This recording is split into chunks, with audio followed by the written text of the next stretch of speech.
A long time ago, in the village of Idunu, there lived two friends, Chioma and Amina. They were both very pretty, but they were also very different. Chioma was always nice and smiling, making everyone feel good and loved. Amina, just as pretty as Chioma, often felt jealous and wasn't as nice. Chioma was like a sunbeam in the village. Her laugh, mixed with the happy shouts of kids, made everyone's day brighter. Chioma, wait! The young ones would often call out, seeking her attention and assistance. To these requests, Chioma would always respond with warmth. Of course, Nkechi, what do you need? She would ask, kneeling down with a smile to lend a hand. Everyone in Idunu loved her for her kind heart and helping hands. Amina would sometimes try to hurry Chioma, not liking how much time she spent being nice. Chioma, we don't have all day, Amina would say, trying to make her leave the kids. Amina also told Chioma to be careful, saying not everyone is nice and you can't always trust people. One day, Chioma saw that Amina's shoes were old and worn out. She decided to give Amina a pair of her own shoes that she hadn't worn much. She thought Amina would like them.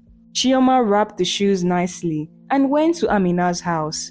Before she knocked, she asked Amina to visit Mama Ngozi with her. But when she gave the shoes to Amina and invited her, Amina was mean about Mama Ngozi. She said Mama Ngozi was a witch and refused to go with Chioma. As days went by, Amina started hanging out with new friends by the river.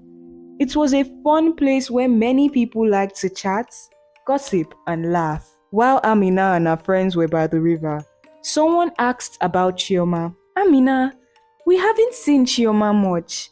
Where is she? One friend asked. Amina, with a scorn in her voice, responded, Oh, Chioma, she's busy with Mama Ngozi, acting like she's better than us. Another friend said, Really? But she's always so nice. Amina, with a sharp edge to her laughter, retorted, Nice? She's not the saint you think she is.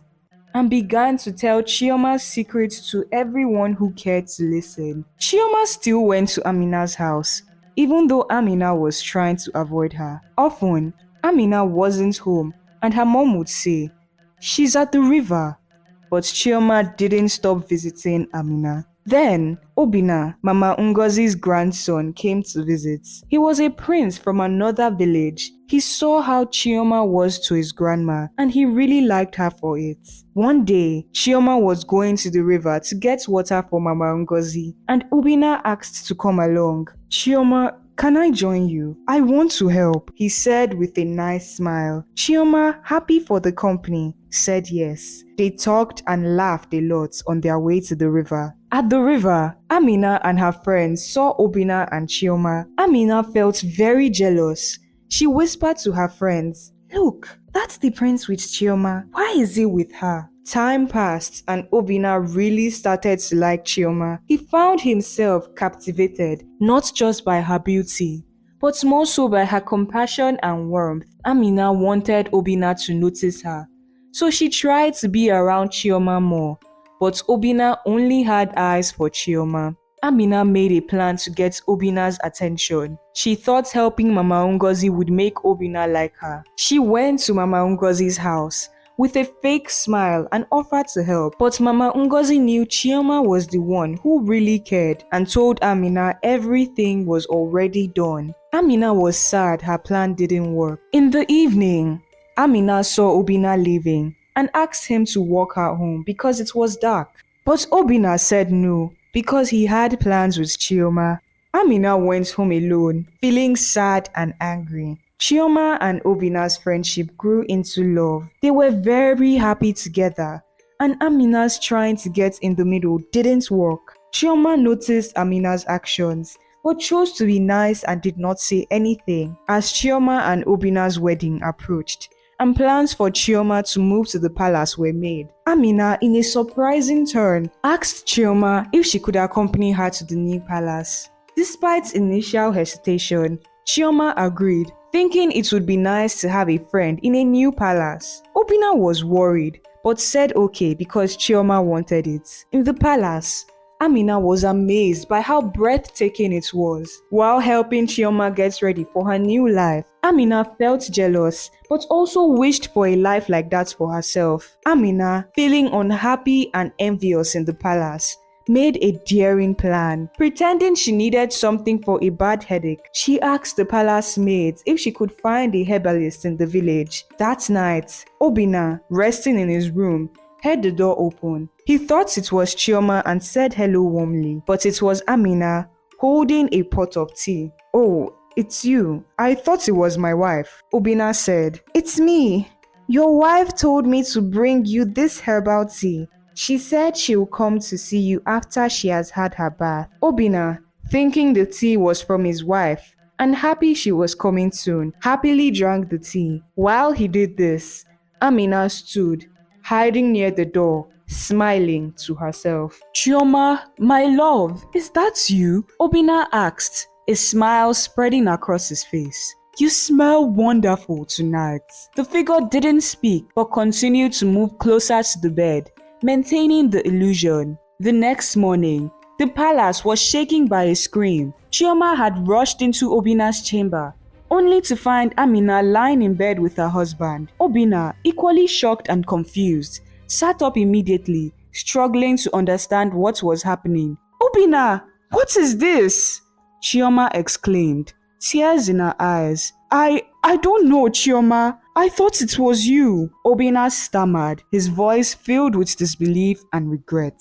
Chioma stood frozen, her eyes locked on Amina, who quickly jumped out of the bed and started to hurriedly dress herself. Amina, desperate to deflect the blame, pointed at Obina and said, "Chioma, you should talk to your husband.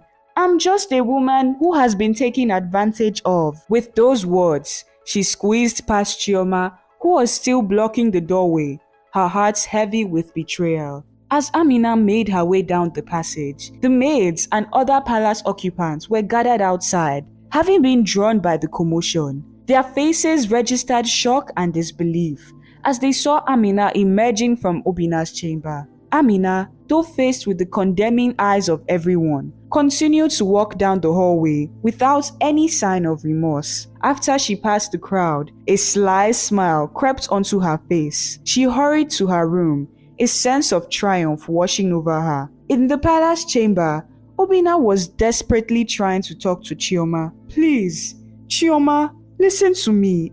I was tricked. I don't know how she got here. You're the only one I love," he pleaded, reaching out to her. Chioma, with tears in her eyes, said, "Obina, I came to tell you something. I'm pregnant." Overwhelmed, she quickly left the room. Obina, shocked and worried, ran after her. "Chioma, wait! We need to talk, please!" he shouted, hoping she would stop. Rushing through the hallway, he saw maids who were pretending they hadn't heard anything. Stopping for a moment, Obina told them, "Please, ask the guards to make Amina leave the palace. She's no longer welcome here." After Amina left the palace, Obina did everything he could to make Chioma happy again. He felt guilty for what had happened, even though he was tricked. "Chioma, I really didn't know. I would never hurt you on purpose," he would say, trying to reassure her. Chioma, still upset but slowly feeling better, began to soften towards Obina. "I'm trying to understand, Obina. It's just hard," she'd respond, her voice a mix of hurt and forgiveness. 6 months later, Amina returned to the palace, unexpectedly, noticeably pregnant. Carrying her bags, she boldly announced, "Obina, you are the father of my child." Chioma, sitting next to Obina, gasped in shock at Amina's words, but suddenly, she cried out in pain. She was going into labor. "Obina, the baby is coming!"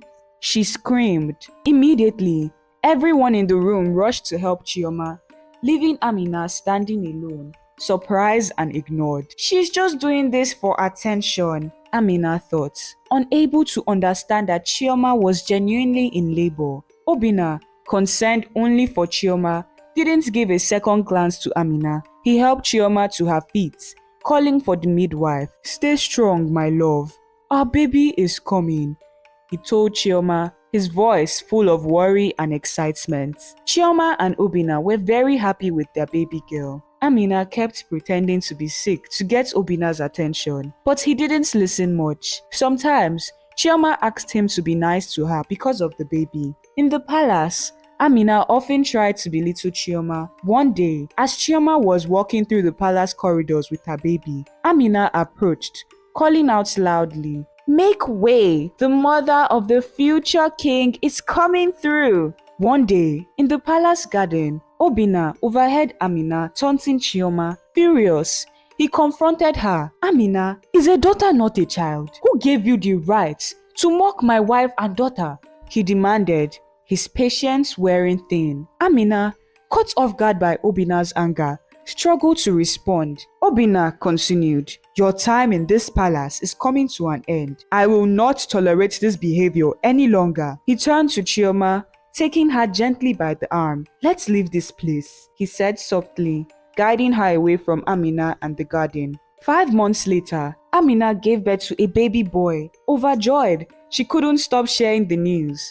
"See, I told everyone I would give Obinna a son, a true heir to the throne," she exclaimed proudly to anyone who would listen. One day, a man from Amina and Chioma's village arrived at the palace. He approached Obinna begging, "Please, I need to see my son. Let Amina go so I can raise my son." Obinna, stunned by the stranger's request, called everyone and the elders, including Amina, to hear what the man had to say. As Amina entered the room and saw the man kneeling before Obinna, she tried to leave, but the guards ushered her to kneel alongside the man. As the man from the village spoke, a hush fell over the room in the palace. Obinna, Chioma, and the gathered onlookers listened in disbelief. "Your Highness," the man began, addressing Obinna, "I am the father of Amina's child. She's been deceiving everyone."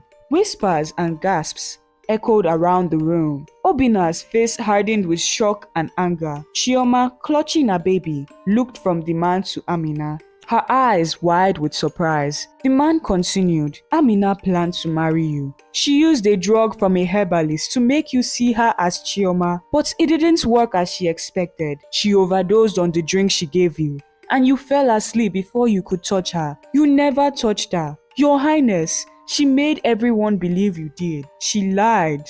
Murmurs filled the room. Maids and guards exchanged shocked glances. Amina, kneeling on the floor, hung her head in shame, unable to face the crowd. The man added, "After you kicked her out, she came to me. She became pregnant after a month with my child. She promised me riches and access to our child once she becomes the queen.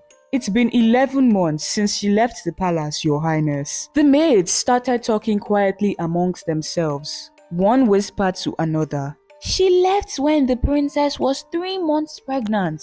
That means she wasn't pregnant then. So, she came back to the palace after being gone for 6 months. She should have had the baby 3 months later, but it took almost 5 months." They all nodded in agreement, their face showing they understood. The room erupted with reactions. Some maids clapped, while others shook their head in disbelief, whispering, "Mother of the heir to the throne," their voice dripping with sarcasm. Amina, once full of schemes and deceit, sat silently, her plans unraveled and her lies exposed. The room buzzed with the news. Chioma, overwhelmed by the revelations, stood up and walked slowly towards Amina. Everyone in the room watched in silence as she asked, "Why? Amina, why would you do this?" Amina, her face twisted with anger, yelled back, "I hate you! Chioma, you think you are better than everyone. I'm more beautiful. But look, you are living my life, and you don't deserve any of this happiness. I hate you so much." At that moment, Obinna stepped in and signaled to the guards. "Take her out of here," he ordered firmly. The guards approached Amina, who was still screaming, "I I hate you, Chioma! I hate you! Her voice echoed through the palace as she was led out.